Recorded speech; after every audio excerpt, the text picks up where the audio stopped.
这次要来试用的是分解水，那它也是去角质的，只是它跟一般去角质凝胶不一样的是，它是用喷雾的方式。那首先它就是这里有一个安全的卡榫，那你就是轻轻的把它往旁边拨90度，那就可以喷出来啦。那一开始你可以在你的手背上，或者是比较嫩的地方喷看看，看是不是会对这个感到敏感。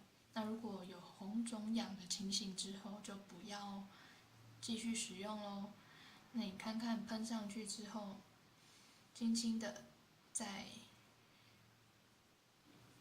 喷过分解水的地方进行顺时钟或者是逆时钟按摩的方式进行，就会发现慢慢就会产生那个老废角质，就是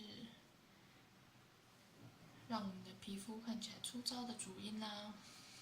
所以平常隔个几天就要记得去角质一下，不然平常在外面呼吸那么多废气，皮肤上总是会沾黏。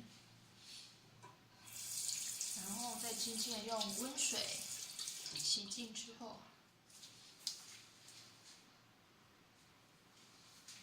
擦干就 OK 啦。那手背没有发生敏感的问题之后，就可以开始来进行脸部的去角质咯。那如果像我一样有痘痘或者是伤口的地方，记得要把它隔离开来，避免引发感染哦。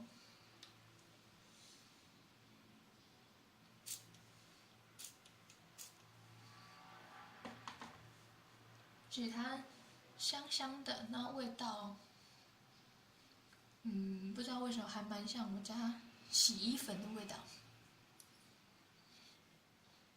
很舒爽的感觉。那记得要避开有伤口的地方哦，轻轻的做按摩。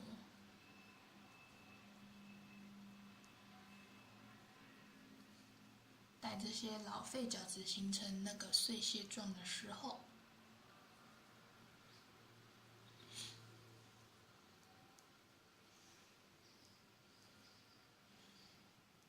可以近看一下。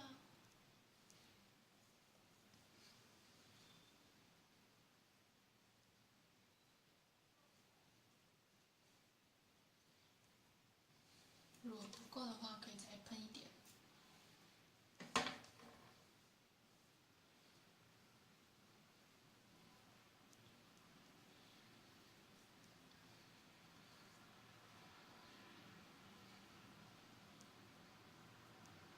通常都是去完角质之后再进行敷面膜，这样皮肤比较可以吸收那些精华液哦，才不会被这些角质阻绝在外。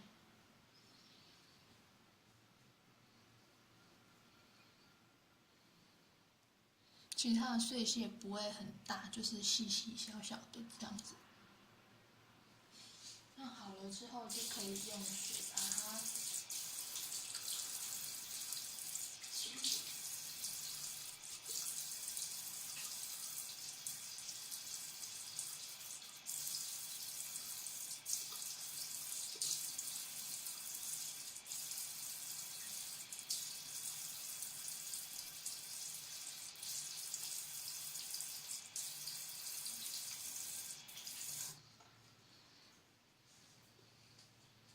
你会发现，去完角质的脸部通常会显得比较明亮，所以平常不定期，大概2、3天就要去一次角质哦。那这个真的是相当方便哦，用喷的就可以轻轻的带走角质哦。